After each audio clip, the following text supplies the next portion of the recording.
Dalle 3 di questa notte che siamo davanti alla televisione. Che Eh, emozione hai provato? sono cose, emozioni inspiegabili, cioè, ancora adesso non ce ne rendiamo conto. Tanta soddisfazione, tanto orgoglio per Manuel Frigo, 24 anni, rosatese, che oggi vive con la famiglia a Cittadella. Argento alle Olimpiadi nella staffetta 4% stile libero, assieme all'altro veneto, lo scledense Thomas Ceccon, con Alessandro Miressi e Lorenzo Zazzeri.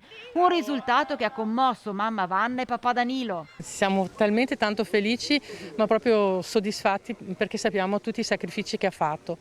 Manuel ha iniziato a 8 anni a nuotare a Cittadella, poi si è spostato a Rosà dove ha raggiunto livelli altissimi, confermati dal presidente del centro nuoto Rosà che ha seguito sin da subito il giovane campione. Manuel si è rivelato molto tenace e ha resistito a tutte le varie problematiche. È stata diciamo, la soddisfazione di qualsiasi piscina è mandare un atleta alle Olimpiadi. Un orgoglio per Manuel, un orgoglio per tutta Rosà, ma soprattutto è uno stimolo, un orgoglio per i giovani, che in questo momento è un momento di ripartenza e Manuel rappresenta un po' l'emblema di questi giovani che hanno voglia di fare sport, di studiare, di lavorare, per cui per noi è uno stimolo. Manuel tornerà a breve in Italia per poi affrontare nuove gare. Papà Danilo coglie l'occasione per lanciare un messaggio alle scuole. Se ci sono ragazzi che sono propensi per lo sport, che hanno la passione, dico alle scuole: aiutateli, stategli vicino, andategli incontro perché hanno bisogno e non sono ragazzi sbandati, sono